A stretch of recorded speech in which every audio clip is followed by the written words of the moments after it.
E aqui no Brasil, o Itamaraty pediu explicações ao governo de Trump por tratamento degradante a deportados. Chegou o primeiro voo, né, da era Trump. Esse voo já estava autorizado desde o governo Biden, então vamos organizar a coisa aqui, né? Vamos organizar a coisa aqui. Esse voo estava já preparado desde o governo Biden. Os deportados são várias pessoas de vários tipos, né, de vivência nos Estados Unidos. Tinha gente que estava lá há 7, 8 meses, tinha gente que estava nos Estados Unidos há 30 anos. Tá? Então tem vários tipos de brasileiros aí. A extrema-direita da internet está correndo atrás do travesseiro de penas. Saiu atrás dessa história. Tá? Tá tentando achar ali os 2, 3, 4, 5 que tenham condenações criminais para falar, mas olha aqui, o Trump está mandando para fora dos Estados Unidos bandidos. Então o Lula gosta de bandido. Essa é a história. Não tá colando, tá pequena na rede social, mas é importante para vocês saberem. Foi tentar correr atrás disso. A maioria das pessoas, pelo que a gente viu até agora, são pessoas como eu, como você, pessoas comuns que foram lá tentar a sorte, tentar a vida, cruzaram a fronteira das mais variadas maneiras, ou pelo México, ou chegou como turista e foi ficando, enfim. Chegaram lá, começaram a levar sua vida e agora foram deportados. É comum que pessoas viajem acorrentadas nesses voos? Em certa medida, sim. Tá? Sim. Então não é inédito, primeira coisa. Vamos deixar claro aqui, não é inédito. Não adianta a gente passar lero-lero pra frente, né, pessoal? Não é inédito. Já aconteceu outras vezes, já. Isso acontece porque, veja, dentro da lógica dessa expulsão, com a qual eu não concordo, tá? Mas vamos pegar a lógica da expulsão. As pessoas são presas nos Estados Unidos. A partir daquele momento são tratados como ilegais, que estão de fato cometendo algum tipo de crime, né? Que estão agindo contra a lei. Nesse momento são colocadas em aviões para serem deportadas. Muitas vezes esses aviões são aviões militares, como era o caso desse avião aqui agora, tá? Então não é um avião que você está imaginando que vai todo mundo sentado em três poltroninhas um do lado do outro, que passa o serviço de bordo para dar para você a barrinha de cereal. Não é assim, são aviões militares. Esse avião, eu não consegui ter tempo de olhar ontem o modelo, mas pelo que eu vi das fotos, é um avião de paraquedistas, usado também para isso, porque tem aquela coluna central e lugares laterais para você sentar. Então você vai sentado um do ladinho do outro assim, na lateral, e no centro você vai sentado de costas para uma pessoa, né? Um aqui, um aqui, um aqui, um aqui. Então não há nenhum tipo de conforto, obviamente. Essas pessoas são algemadas e acorrentadas. Dentro da lógica dessa operação, que é uma operação militar, veja bem, vou deixar bem claro, eu não concordo com absolutamente nada. Eu não concordo com a visão de mundo que imigrante é criminoso e que tem que ser expulso, tá bom? Agora, dentro dessa lógica, que é uma operação militar, faz sentido que as pessoas sejam acorrentadas, porque você tem 100 pessoas em um avião que estão sendo levadas contra a própria vontade de volta para o seu país, e obviamente se você deixá-las soltas, pode ter uma revolta dentro do avião, né? Pode ter uma briga generalizada, podem se apossar de armamentos, pode acontecer uma tragédia, pode o avião cair, pode o avião explodir, pode acontecer qualquer coisa. Imagina se as 100 pessoas levantam ali e começa uma briga com os militares, não tem um militar por pessoa dentro do avião, não é homem por homem, mesmo que fosse. Podem roubar arma, pode explodir um explosivo, podem tomar controle da aeronave, a aeronave pode cair. Então, dentro da lógica da expulsão, com a qual eu vou repetir, eu não concordo, calma aí vocês. Estou explicando porque é que, nesta lógica, é explicado porque as pessoas são algemadas. O grande problema é que elas desceram no Brasil algemadas, trocariam de aeronave no Brasil, em Manaus, para ir para Belo Horizonte, algemadas em solo brasileiro. E essa é a questão. Os militares estadunidenses não têm poder e jurisdição para fazerem isso. Por quê? Os nossos irmãos brasileiros que pousaram em Manaus, vindos em um avião militar, algemados, sofreram esse tipo de situação por determinação de um governo estrangeiro. Tá bom? Então o Brasil não tem controle sobre o que acontece lá fora, em país nenhum. Imagine você que você está num país onde é proibido roubar e se roubar vão cortar a sua mão. Né? Ou você está num país onde tráfico de drogas é penalizado com pena de morte. O que já aconteceu com brasileiros, aliás, se não me engano, é a Indonésia, né, o Gabriel, que penaliza com pena de morte. Indonésia, acho que China também. Pouco se pode fazer, né? Pouco se pode fazer. Já teve brasileiro que foi assassinado na Indonésia pelo Estado porque estava traficando drogas. Agora, imaginem se esse brasileiro, na hipótese da Indonésia, condenado à pena de morte na Indonésia, tivesse lá uma vitória judicial e fosse deportado pelo Brasil. A Indonésia poderia trazer esse brasileiro da maneira como fosse. A partir do momento que ele pousasse no Brasil, ele não poderia estar algemado e não seria condenado à pena de morte, porque esse crime não existe no Brasil. Vocês entenderam? Então, quando os nossos connacionais pousaram em Manaus, eles não poderiam ter caminhado no aeroporto de Manaus em direção a um outro voo algemados. Isso não compete a país estrangeiro nenhum tomar esse tipo de decisão. Esse é o ponto 1. Ponto 2, denúncias de tortura de vários brasileiros que desceram nesse voo, inclusive com imagens, que apanharam, foram torturados dentro do avião pelos militares dos Estados Unidos. Então nós temos aqui a PF que vai investigar as denúncias de agressões contra os deportados. Olha aqui as imagens, né? Isso aqui é a imagem de uma pessoa e isso aqui é a imagem de outra pessoa. A PF no Amazonas instalou um procedimento para apurar as denúncias de agressões sofridas por brasileiros deportados nos ELAs. Não é denúncias de supostas agressões, né? Se são denúncias de agressões. A palavra denúncia já indica que não necessariamente seja um fato comprovado. Alguém está denunciando uma agressão, não se denuncia uma suposta agressão, né? Imagina, Gabriel, você chegar na delegacia e falar: eu vim aqui para denunciar um suposto roubo do meu celular. Não, você vai denunciar o roubo. Não é assim que funciona. E aí a polícia vai investigar. Eventualmente você pode estar mentindo, seu celular não foi roubado. Né? Você está querendo dar um golpe no seguro do celular, por exemplo, né, Gabriel? Mas você denuncia um crime, você não denuncia um suposto crime, né? A informação foi revelada pelo Fantástico, né? A investigação será encaminhada para o Departamento dos Estados Unidos responsável pela imigração, que sob o governo Trump vai nem olhar. O procedimento também será compartilhado com órgãos internacionais de cooperação. As agressões teriam acontecido no voo que desembarcou em Manaus na noite de sexta-feira. Nós que nos rebelamos contra eles porque eles iriam nos matar, disse Carlos Vinícius Jesus, 29 anos. O avião parou 3 vezes lá em Lusiânia, no Panamá e em Manaus. Nós que paramos o avião, senão ia cair tudo, disse o Carlos Vinícius aqui. A gente não sabe exatamente o que aconteceu dentro do avião. Ele afirmou que eles foram agredidos por causa do calor. O ar-condicionado da aeronave apresentou um problema técnico. Eles bateram na gente porque a gente estava com calor e a gente não queria ficar preso no avião. O voo foi interrompido em Manaus na noite de sexta-feira após a falha no ar-condicionado. No sábado, os deportados decolaram em uma aeronave da FAB em direção a Confins. Portanto, para Minas, onde eles deveriam ir, né? Foi uma aeronave brasileira que levou eles de Manaus a Minas, obviamente não mais acorrentados.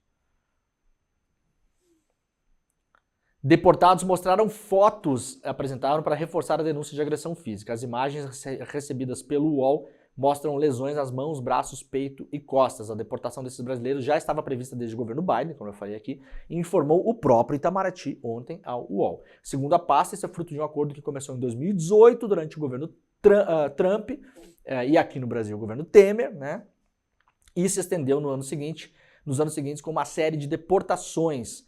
Os deportados, entre eles 88 brasileiros que dormiram de forma improvisada em Manaus, pousaram em Confins no sábado.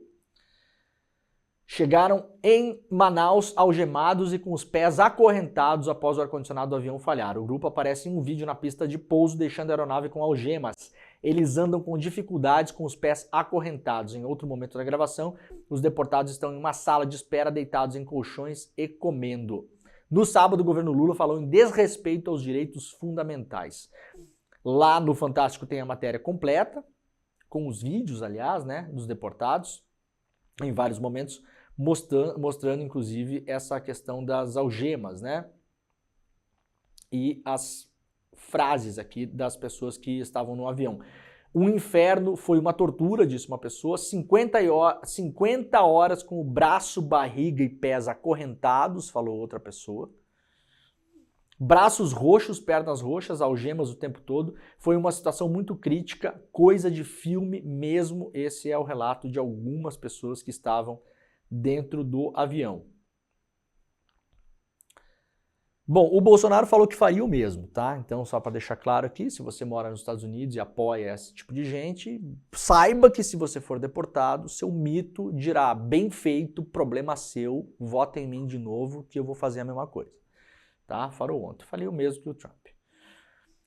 Lula fez reunião com Mauro Vieira para avaliar a posição sobre a crise com os Estados Unidos. Repórter hoje o Jamil Chad aqui lá no UOL. Lula fará uma reunião hoje com o ministro das Relações Exteriores, Mauro Vieira, para avaliar os próximos passos do Brasil em relação à crise migratória com os Estados Unidos. A reunião entre Lula e Vieira acontece no Palácio do Planalto hoje às 10h30 da manhã. No sábado, Lula foi informado sobre o caso dos deportados que chegaram em Manaus. O presidente pediu que a FAB enviasse um avião para enviá-los a Confins, o que aconteceu na noite do mesmo dia. O governo brasileiro, repórter Jamil Chad hoje aqui, quer manter cautela. O UOL apurou que a reunião foi marcada às pressas para determinar a posição do Brasil nos próximos dias.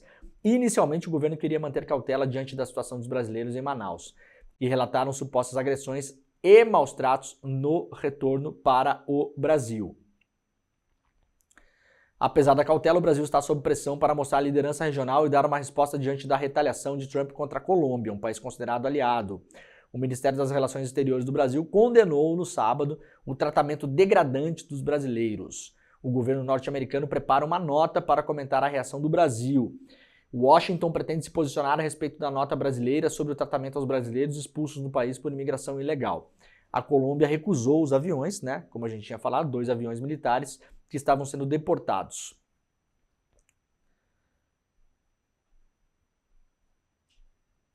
Países latino-americanos convocam reunião urgente em meia crise com Donald Trump. Honduras, que ocupa interinamente a presidência da Comunidade dos Estados Latino-Americanos e Caribenhos, a CELAC, convocou uma reunião com urgência para o próximo dia 30. A convocação, portanto, daqui a 3 dias, né? A convocação acontece em meio à crise com os Estados Unidos. O texto da presidente de Honduras, Xiomara Castro, diz que a reunião discutirá imigração, meio ambiente e unidade latino-americana e caribenha. O encontro acontecerá de forma híbrida às 11 horas do horário de Honduras, portanto, na próxima quarta, né? Quinta-feira, né, Gabriel? A Colômbia protagonizou nesse final de semana esse conflito, então, né, com os Estados Unidos. Tem uma informação importante, eu não sei se está aqui. Enquanto a CELAC é convocada, o governo Trump fará uma forte pressão sobre a região, né? Marco Rubio, que é o secretário dos Estados Unidos para esses assuntos, escolheu visitar a América Central como seu primeiro destino internacional desde que assumiu a diplomacia do Trump. Ele irá nessa semana para o Panamá, Guatemala, El Salvador, Costa Rica e República Dominicana. O tema da imigração está no centro da conversa. Tem uma informação importante que é sobre a própria presidenta, lá não diz aqui, né? A própria presidenta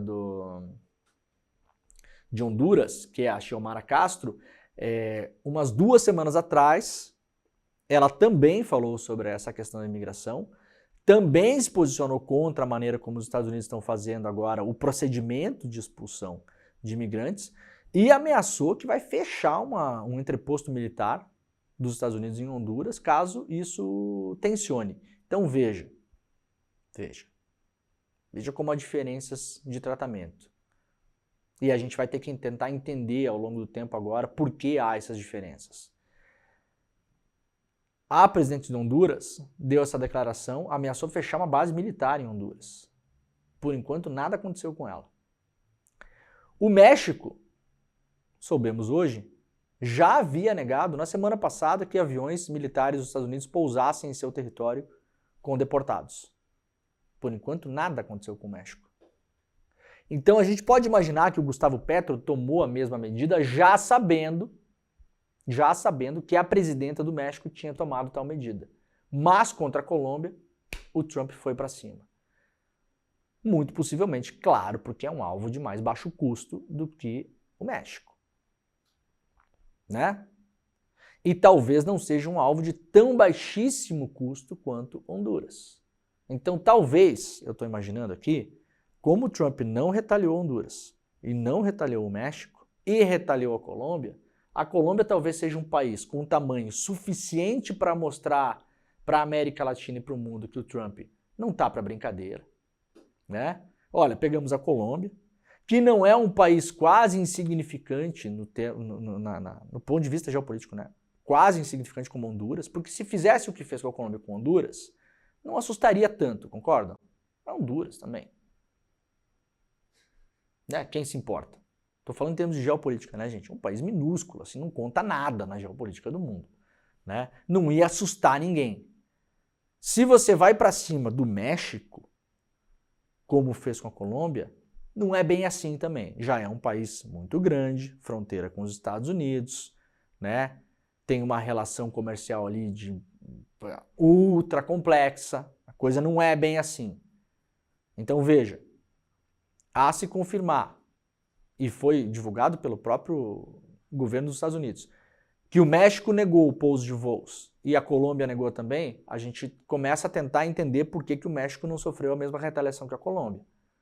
Então a Colômbia talvez esteja no meio do caminho, não é um país tão pequeno, não é um país tão importante para os Estados Unidos e ao mesmo tempo a Colômbia é ultra dependente dos Estados Unidos, muito dependente dos Estados Unidos. E tem um fator interno também, que o governo Petro é um governo isolado, né? É um governo isolado. Perdeu as eleições de meio de mandato no ano passado, que foram as mesmas que tem no Brasil, né? As regionais e municipais, perdeu. Tem eleição em maio, vai para uma reeleição muito difícil. A imprensa toda é contra o cara, toda é contra o cara. A elite toda é contra o cara, porque quer pegar o poder de volta. E os Estados Unidos, sabendo disso e sabendo que o grande empresariado da Colômbia depende dos Estados Unidos diretamente, foram para cima, porque saberiam que seria uma batalha fácil de ganhar. E foi fácil. Foi fácil. Foi, até certo ponto, até humilhante. Né? A ver como o Petro vai sair dessa história. Se sai fortalecido com o apoio popular, que ele tem ainda. O Petro é um cara que consegue ir para a rua, fazer comícios e lotar praças. Né? Da América Latina, dos presidentes aí de esquerda, talvez seja o único que consiga fazer isso ainda. Né? Como liderança, talvez o Evo Morales na Bolívia, não sei. Mas o Petro, com certeza, a gente vê com frequência muitas imagens aí de praças realmente com muita gente.